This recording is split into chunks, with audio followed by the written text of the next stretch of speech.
Thanks for attending this session, and thanks again and again to Africa Matters, and especially to Rian for giving me this opportunity to talk about this topic, and more especially to talk about my story, because it's actually more about my story and how my story can also inspire you and inspire us all as African or as African descendant. So as you may know, my name is Nene Keita. I currently live in Mali. It's been now 2 years, a little bit more than 2 years, and I chose to relocate to Mali in 2017, and I actually made it in 2018. So today I wanted to talk about I would say the journey from diaspora to repat, the journey that I've done, because I believe that in many African countries, it's really rare to have young African mixing with, I would say, local or native young African and young repat. And I believe that it could be a great richness for us all to get to know each other better and to really get integrated in the society, the new country we relocate to. So I would say the guideline of this webinar will be very simple, because for me there is I would say there are two main questions that can really, I would say, make you understand my journey. The first question is why. So why would someone from the diaspora come back to the country of their parents? And the second question is how. How is it to make this decision, and how is it now to live in a country that is completely different, and I would really emphasize on completely different from the environment we are used to, I was used to. And so please do not hesitate to ask questions while I'm speaking, because it's quite strange, because I know that you're here, I know that you see me, I know that you're looking at me, but I don't know if I'm speaking too fast, if I'm speaking enough, if I'm being enough clear. So please try to make it as interactive as possible. And anyway, I will give you some time at the end of the session to ask questions, and I will be really glad to answer them. But please do not hesitate to interrupt me and to ask questions if there's something that just pops up in your mind, or if you want me to develop more about something. So it's not a lecture. Actually, I haven't really prepared it. I just defined two angles around the why and the how, and I will try to explain my choice and to explain what I'm living now as well, as a repat. So as I said at the beginning, I was born in Mali. But I've never lived there. My parents left Mali when I was actually 6 months. and I am the fourth children of my family. And so I was born there, but I've never experienced living here in Mali before 2018. But even though we've never, my brothers and sisters, lived there, our parents really made it important for us to know where they come from and to know where we come from. So to make sure that we know the culture they grew up in, and to try and give us some values and some, and I would say some cultural background of Mali. And so they actually made it, I would say, compulsory for us to come regularly for holidays. So every year we used to come for a month or two, just for vacation, just to visit our siblings, to visit a little bit the country. To be honest with you, when you are young, coming to Mali for vacation is not a very pleasant thing. I think the first time I came to Mali is actually the worst vacation experience I had.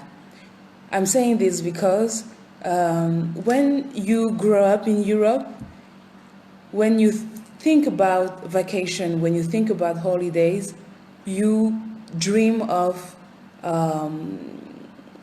going to the beach, going to a nice place, eating ice cream, and having fun, which was the complete opposite when the first time I came to Mali. You get here, it's really hot. You get attacked by mosquitoes. You get sick for nothing.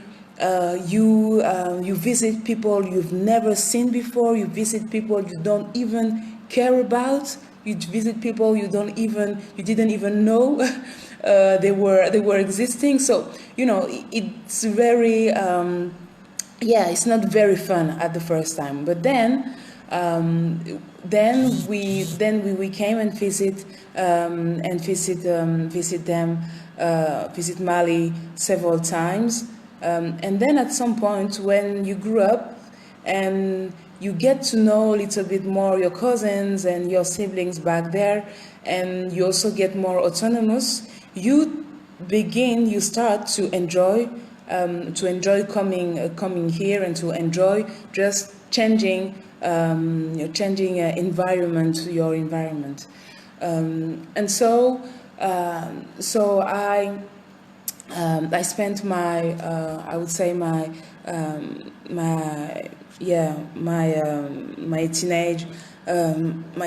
teenager time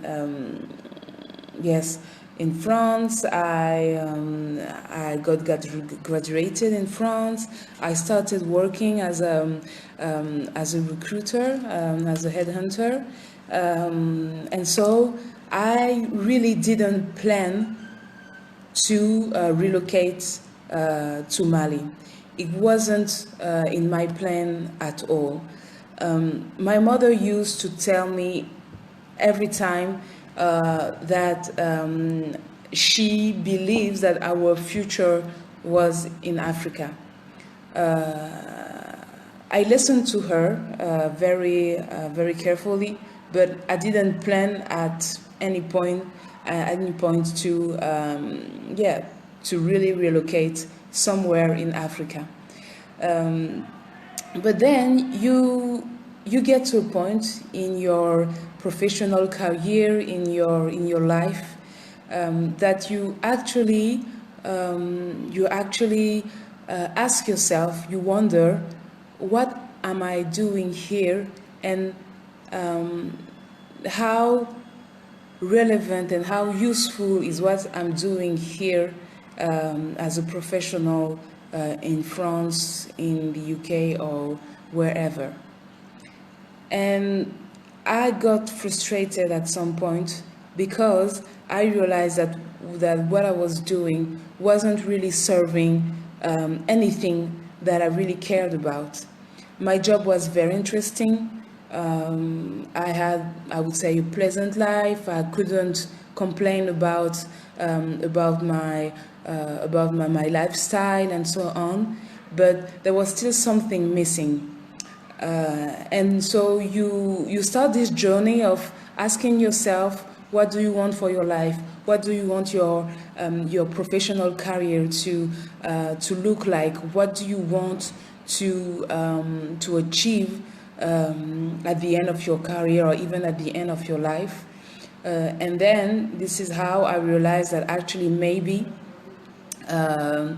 living in France, having a career in France, couldn't really help me to achieve my goals, because, you know, we can say a lot of good things about Europe, but I think there's one thing that everyone is really aware about, is that it's a declining continent. Declining continent. I'm saying this maybe is strong as a word, but declining continent, because all the opportunities you can get there are not really opportunities, because everything, almost everything, because it's never everything, but almost everything is done there. Now, Europe is trying, and France more especially, is trying to deconstruct what they've done to recreate something. And and this deconstructing phases is very tough, and for me, it wasn't really the environment I really wanted to go to live in. Whereas when you compare in Africa, everything is to build. Everything needs to be fixed, or even need to be created or recreated again.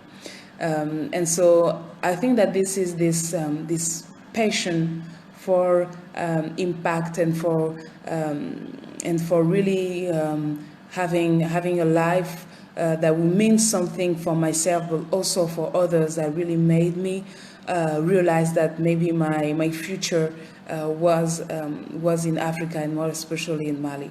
And I say Africa because at the beginning, I wasn't really targeting Mali. I was just wondering where in Africa would I be happy. I've spent a year in South Africa. Hi, Rianne, which was a great year. And so maybe I was like, maybe why not going back to South Africa or to an English-speaking African country.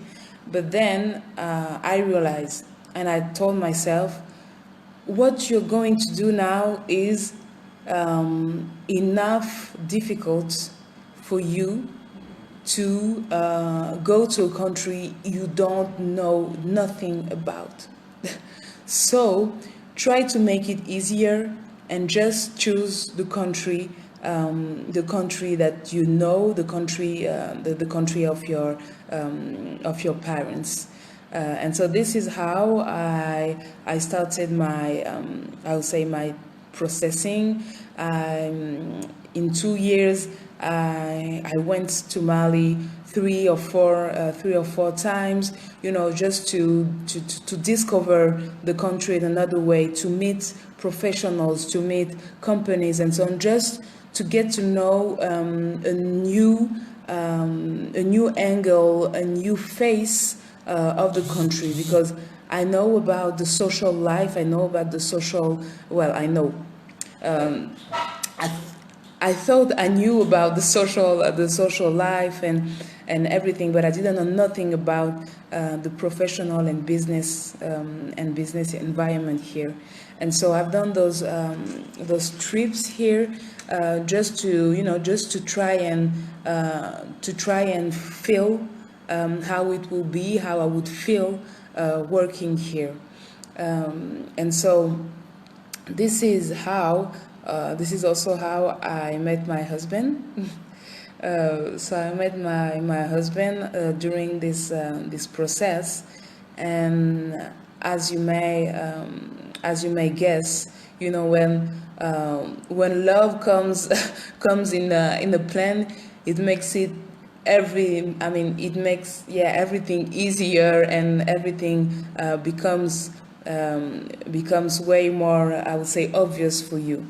And so in several months, I packed my stuff, and I relocated to Bamako. So this is for the why. So the why is really about looking for a new, to give more sense, to give more impact, to give more impact to what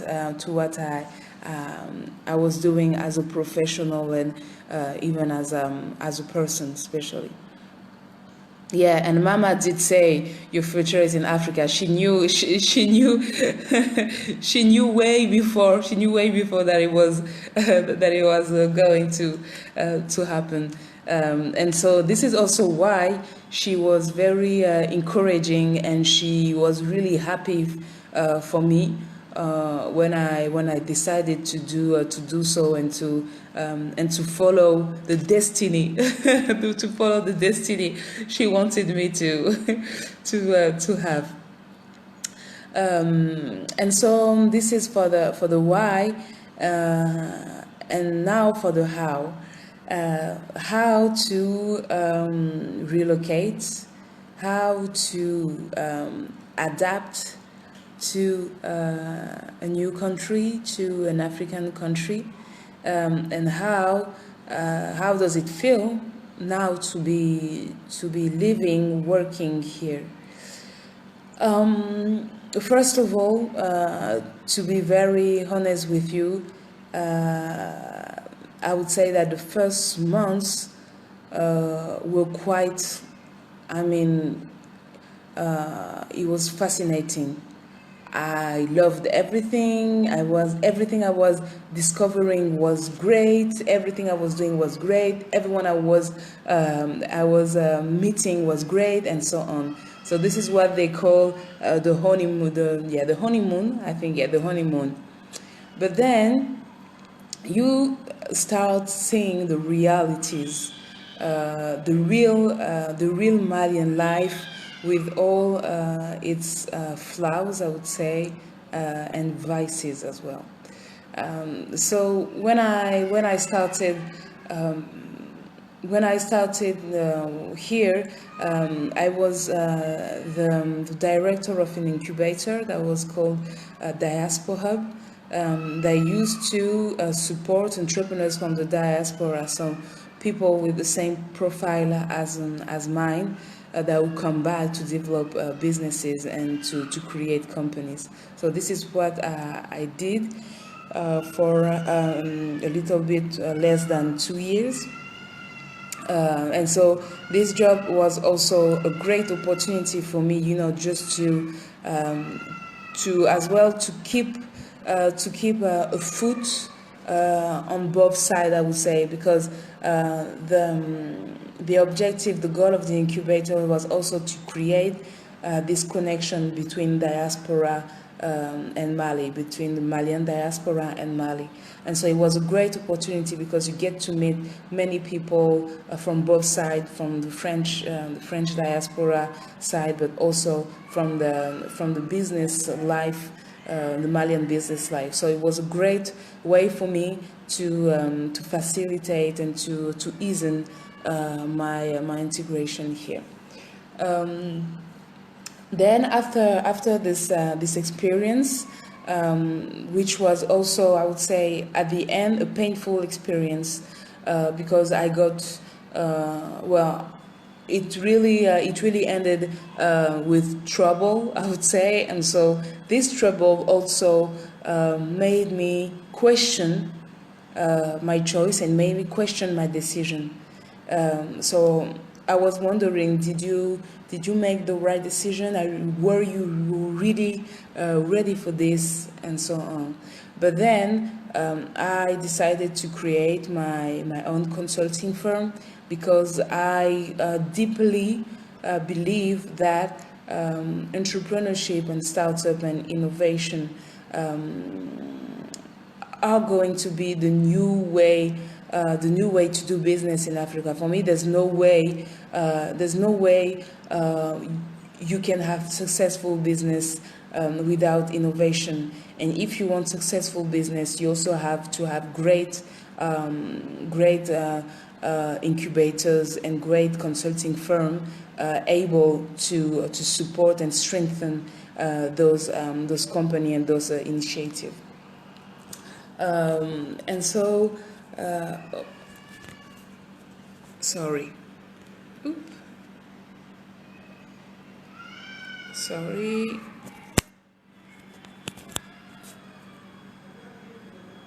No. That it betrayed me. I think I will continue. I'll try to take it back to where I left, if I can remember. But I think I was explaining, I would say, my professional experiences since 2 years now. So as I said, so I created, after the incubator, I created my own consulting firm, so Yelema Consulting, to help support SMEs and startups and local startups, but also to facilitate the business creation from the diaspora.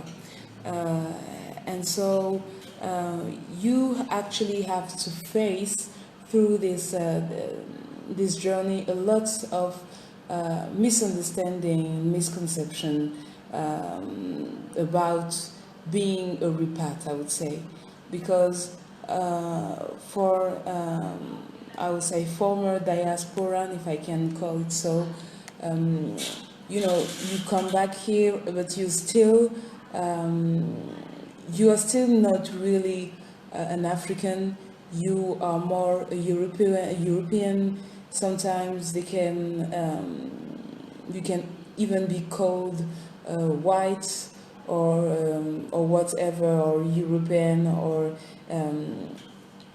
anything, just because actually you don't completely match with I would say, the typical Malian women.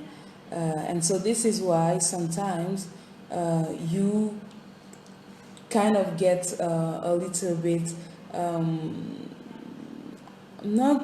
not really put aside, but sometimes you can feel that you are not really seen as a perfect, or as a typical Malian. And so they sometimes try to, natives try to make you feel that you actually don't understand, and that you can't understand because you are not really from here.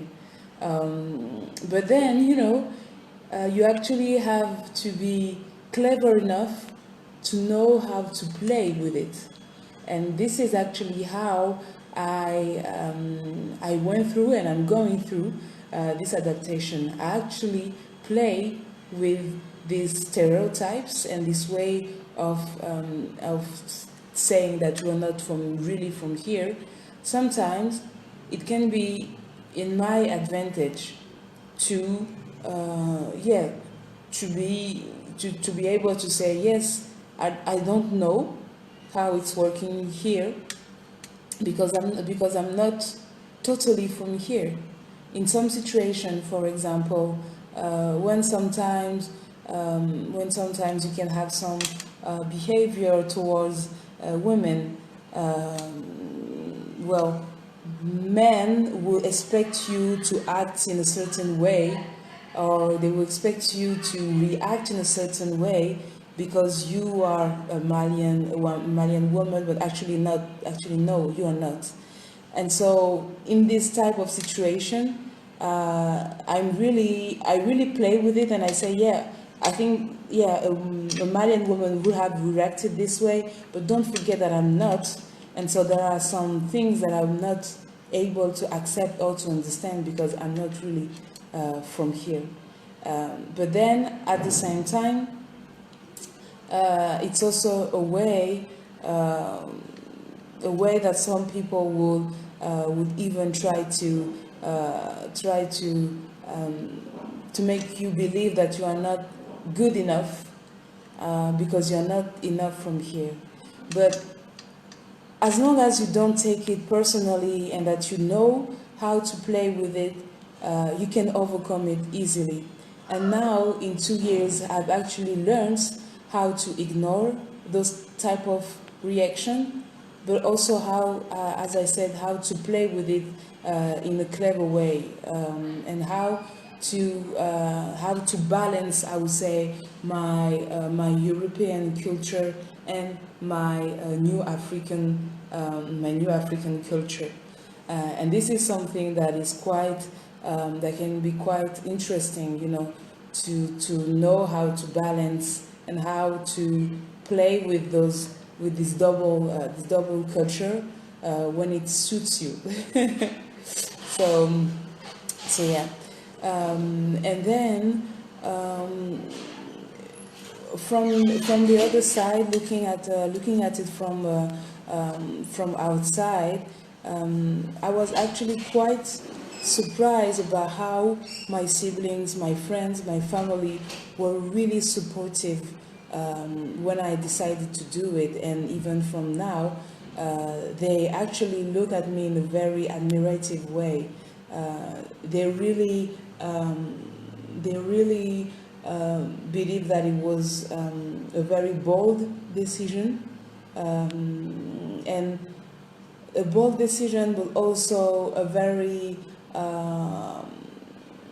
a fruitful decision, I would say, because if I'm trying to list everything I've been doing so far in 2 years, it's really unbelievable. I've been the head of an organization. I created my own consulting firm.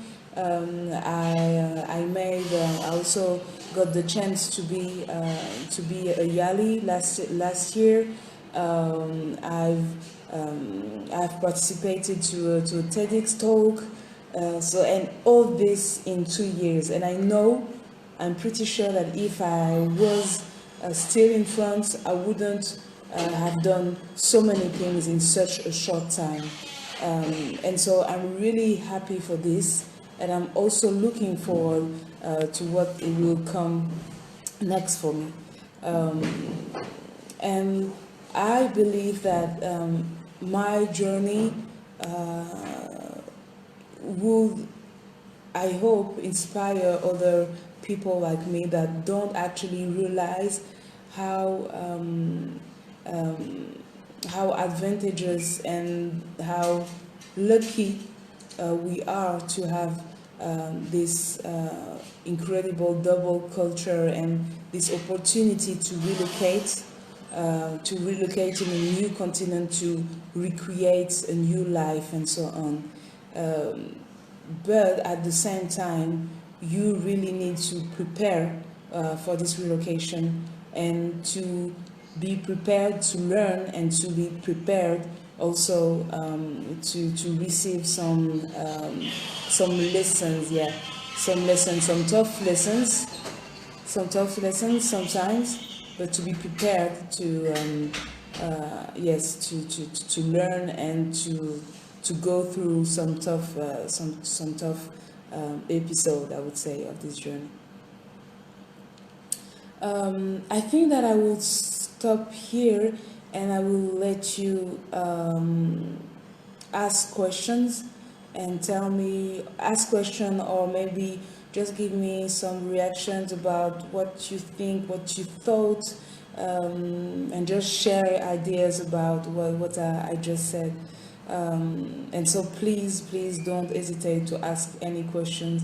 I will be very happy to interact with you now. Thank you so much for listening and for being so patient.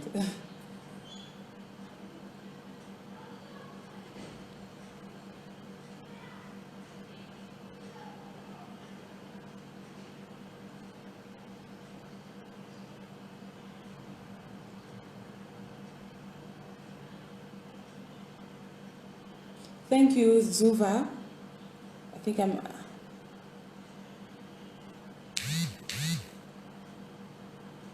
How receptive were nationals to you in the professional settings?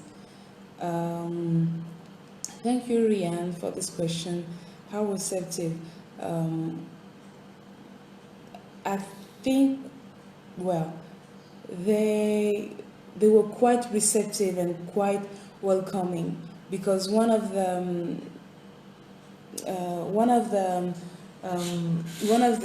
main issue that Mali is facing is the poor quality of the human resources, and so me coming with my diplomas and my professional experience is something that is quite wanted and quite welcomed for us to come and participate to the professional life. And so they were quite positive and quite receptive to what I was bringing as skills. Even though sometimes you can also have the reverse stereotypes, where people would believe that because you studied and work in Europe, you cannot be lame. And so sometimes some people will also play with it, and just because they will speak a very good French, they will try to make nationals believe that this is why they can only be a good a good employee, or they can only do a great job, which is something that is still not true. And you actually have to prove yourself, to prove that you are skilled, to prove that you can do it.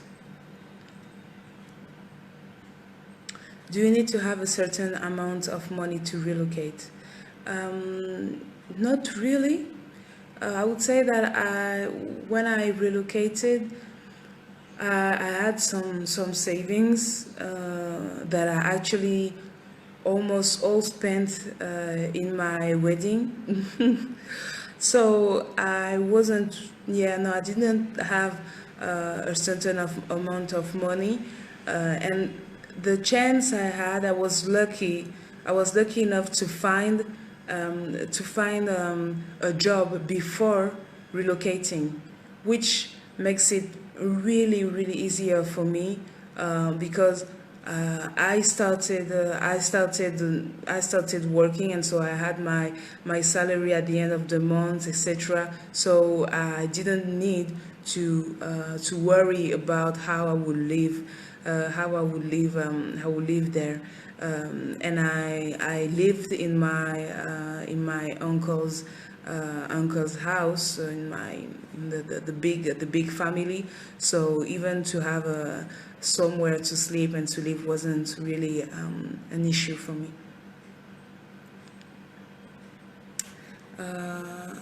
Would you say branding is essential to having a successful repat professional experience? Would you say branding is essential to having a successful repat professional experience? Rian, can you please rephrase this question? What do you mean by branding?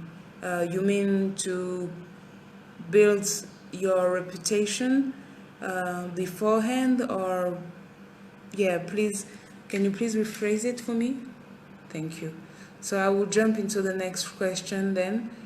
We have repats coming in due to the pandemic. What message do you have for them with regard to settling back in, consider the difference as mentioned earlier? What message would I? Well, I'm glad that you also mentioned this this pandemic, and I really and I really wish you to yes, all the best, and to be, and all the best, and for us to be able to go through this crisis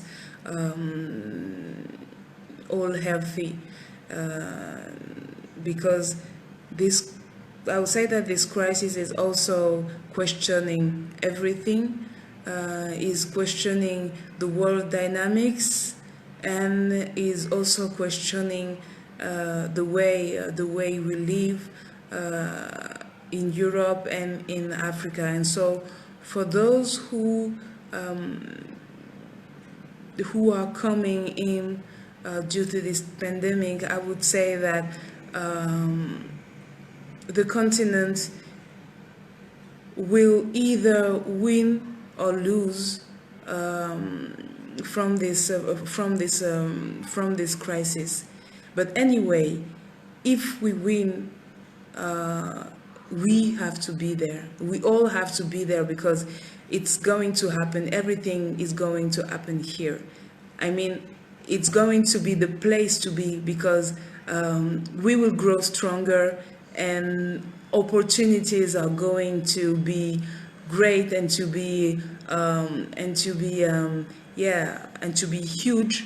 So I think that it's a great time to rethink about what you want to do in Africa, and to think about what you're doing back there in Europe, or in the States, for example, or wherever they live, to assess where they will really be more useful, and where the impact will be. Because even though, well, personally, I think that it's not going to be a disaster as in Europe, but then the challenges will be to be able to use this crisis to be an opportunity to develop the potential that we are all talking about, because other continents will need some time to get back on track, and we as African will have to be the one who will help the world to, I would say, to grow stronger, from this crisis. I hope I answered the question well, and I understood it well. So next question, branding as in how you promote yourself, the unique combination. Oh yes, sure. Okay, I see. Yeah, definitely. I think even it's something that is quite important, even when you're not relocating to a new place, or anywhere. But here, I think it's even more important, because you come from somewhere. You are foreign, so you would need to prove yourself, to prove what you can do, to prove that you can do it, as I said. And so I think branding, it's something that I am experiencing here, because, for example, when I launched my consulting firm, I actually realized that even when I was still at diaspora, but at incubator, I realized that actually the organization is 100% connected to the person that is leading it, and so I know that even today, everything I can get from my consulting firm is due to the reputation I built when I was at the incubator. And so branding is, I think branding is big. Yeah, it's big and it's quite important. Maybe even more in Africa, because people need to know who you are, what you worth, what is your what you worth, to trust you. And so you actually have to be a great great branding to be able to get partners, to be able to get clients, and so on.